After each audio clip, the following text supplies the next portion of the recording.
Okay. Across మొత్తం ఈ social మీడియాకి సంబంధించి కూడా మొత్తం తెలంగాణ రాష్ట్రం నుంచి కొన్ని వస్తూ ఉంటాయి. అంటే మీకు ఒక ప్రతిపాదనలు గానీ, లేకపోతే విజ్ఞప్తులు గానీ, మళ్ళీ కమిటీలెయ్యాలి పార్టీకి సంబంధించిన బీఆర్ఎస్‌వి గానీ, లేకపోతే వేరియస్ సంబంధించిన యూత్ వింగ్స్ గానీ, మళ్ళొకసారి కమిటీలు వేయాలని చెప్పేసి మాకు అంటే మనకు సోషల్ మీడియాలో బాగా వినిపిస్తూ ఉన్నాయి.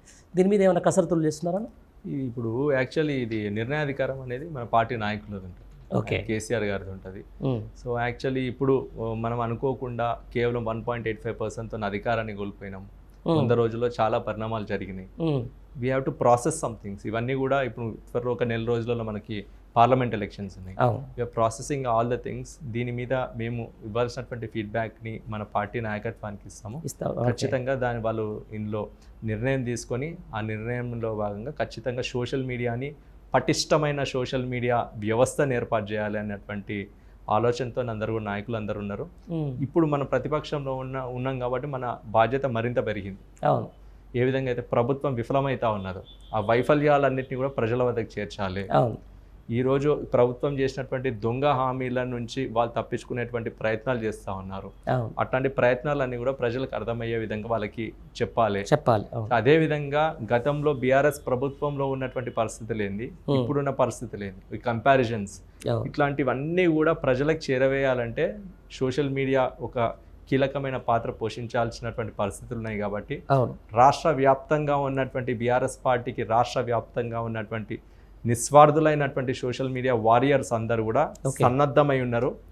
వాళ్ళందరూ కూడా వాళ్ళ పాత్ర వాళ్ళు ఏ విధంగా పోషిస్తారు, భవిష్యత్తులో పార్టీలో ఉన్నటువంటి కమిటీల ద్వారా వాళ్ళకి ఇచ్చినటువంటి అవకాశాల ద్వారా ఏ విధంగా ఈ విఫలమైన ప్రభుత్వాన్ని ఏ విధంగా ఎండగడతారో, మళ్ళీ ప్రజలను చైతన్యపరుస్తారో, ప్రజలకి నిజాలు ఏ విధంగా అయితే తెలియజేస్తారో, ఈరోజు ఈ ప్రభుత్వం ఎంకరేజ్ చేస్తున్నటువంటి ఈ ప్రోపగండా యూట్యూబ్ ఛానళ్ళ ద్వారా చేస్తున్నటువంటి ఈ ప్రోపగండా అన్నింటినీ కూడా ఎట్లా ప్రజలకి వివరిస్తారో, ప్రజలను ఎట్లా చైతన్యపరుస్తారో, మళ్ళీ ఏ నాయకులు సరైన నాయకులు తెలంగాణని అభివృద్ధిలో తెలంగాణని ముందుకు తీసుకుపోయేటువంటి నాయకులు సరైన నాయకులు ఎవరు అని చెప్తారో అదంతా కూడా బీఆర్ఎస్ పార్టీ సోషల్ మీడియా భుజస్కంధాల మీద ఉన్నది. ఖచ్చితంగా BRS party social media is going to play very key role in the coming days. Right. అంతే.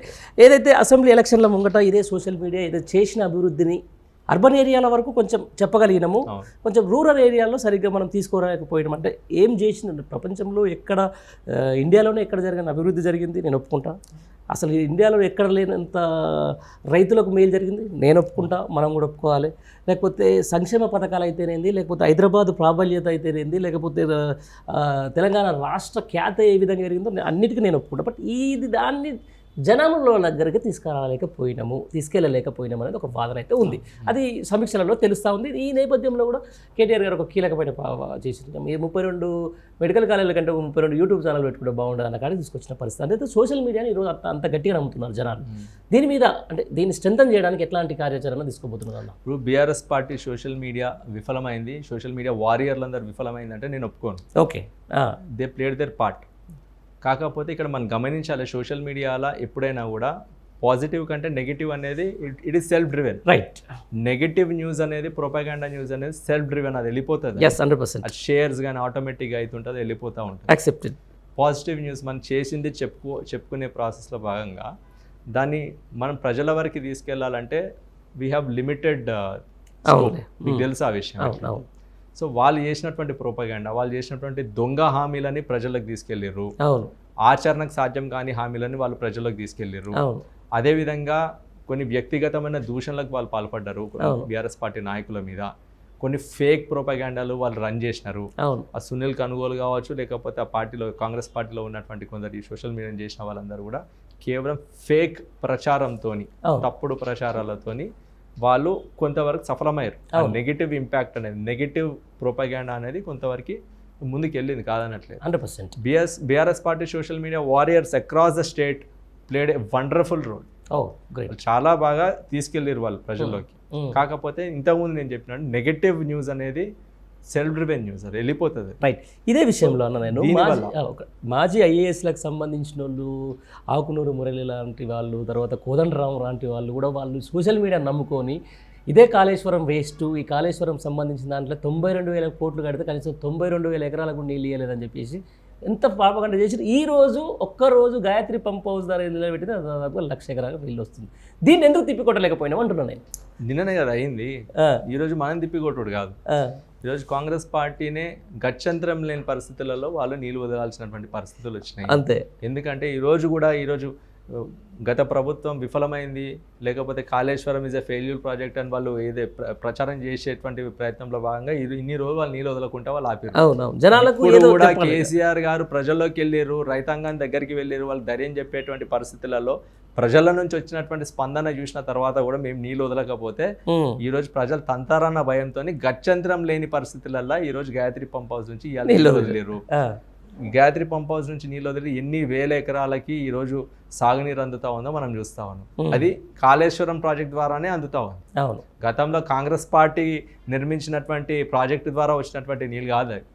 కేసీఆర్ గారి మానస పుత్రిక అయినటువంటి కాళేశ్వరం ప్రాజెక్ట్ ద్వారా వాళ్ళు విడుదల చేసినటువంటి నీరు, సాగునీరు ఈ రోజు రైతాంగానికి అందుతా ఉంది. ఇన్ని రోజులు వాళ్ళు చేసినటువంటి ప్రొపగాండాని వాళ్ళు గత్యంతరం లేక నిన్న సాగునీరు వదిలేరు, వాళ్ళే కాంట్రడిక్ట్ చేసుకుంటా ఉన్నారు. ఇప్పటికైనా వాళ్ళు గ్రహించి రైతాంగానికి వాళ్ళు గత ప్రభుత్వాన్ని మేము వాళ్ళని దూషిస్తూ ఉంటాము, ఫెయిల్యూర్ అని చెప్తా ఉంటాము అని చెప్పి వాళ్ళు అనుకుంటే మాత్రం వాళ్ళు త్వరలోనే ఇప్పటికే ప్రజల్లో వాళ్ళు చులకన అయిపోయారు. మరింత ప్రజాగ్రహానికి వాళ్ళు లోనయ్యేటువంటి పరిస్థితులు తొందరలోనే ఉంటాయి. రైట్ అన్న, మొత్తానికి చివరాఖరికి సంబంధించిన ఒక ప్రశ్న, ఎట్లా ఉండబోతుందన్న పార్లమెంట్ ఎన్నికలు ఎట్లా ఉండబోతున్నాయి? బీఆర్ఎస్ పార్టీ ఎన్ని సీట్లు గెలవబోతుంది? ప్రజలు ఎట్లా ఉంది నాడి? 110 రోజులలో ఈ ప్రభుత్వం విఫలమైంది, క్లియర్ కట్గా అర్థమైంది. వాళ్ళు శాతగాని పరిస్థితులలో ఇట్లాంటి పరిస్థితి ఏ విధంగా వాళ్ళు ప్రవర్తిస్తూ ఉన్నారో అర్థమైంది. ఈరోజు రాజకీయ వర్గాలకే కాకుండా ప్రజలకు కూడా అర్థమైపోయింది ఈ ప్రభుత్వం విఫలమైందని అర్థమైంది. ఇన్ని రోజులు వాళ్ళు కాళేశ్వరాన్ని ఫెయిల్యూర్ ప్రాజెక్ట్గా చూపించారు. ఈరోజు గత్యంతరం లేక ఎన్నికలు నెల రోజుల్లో ఉన్నాయి కాబట్టి గాయత్రి పంప్ హౌస్ నుంచి అదే కాళేశ్వరం ప్రాజెక్ట్ ద్వారా నిలవలేరు. సేమ్ నాగార్ సాగర్ నుంచి కూడా. సో ప్రజలు గ్రహించాలి, ప్రజలు ఎవరు నిజంగా ప్రజా సంక్షేమం కోసము పని చేసిరో అనేది స్పష్టంగా వాళ్ళకి అర్థమవుతా ఉంది. ప్రజలు గుర్తించి గతంలో కేవలం 1.85%తోని ఈరోజు కాంగ్రెస్ అధికారంలోకి వచ్చింది. ఈరోజు ప్రజలు అన్ని కూడా గ్రహిస్తూ ఉన్నారు. కొందరు నాయకులు అటువైపు పోయినారేమో కానీ ప్రజలు మాత్రం ఈరోజు రియలైజ్ అయ్యి ఖచ్చితంగా మళ్ళీ బీఆర్ఎస్ ప్రభుత్వం ఉంటేనే, బీఆర్ఎస్ ప్రభుత్వం ఇట్లాంటి నాయకుల ద్వారానే రాష్ట్రానికి సంక్షేమం కానీ అభివృద్ధి కానీ ముందుకు పోతుంది అని చెప్పి ఇలా గ్రహించరు. ఖచ్చితంగా ఆ ప్రకారంగానే ఈరోజు పార్లమెంట్ ఎలక్షన్లో ఈరోజు ప్రజల నిర్ణయాధికారం ఉంటుందని చెప్పి మేము ఆశిస్తాం. ఓకే అన్న, చాలా మంచి విషయాలు చెప్పారు. Thank you very much Jagan. Thank you అన్న పండ్రి అన్న.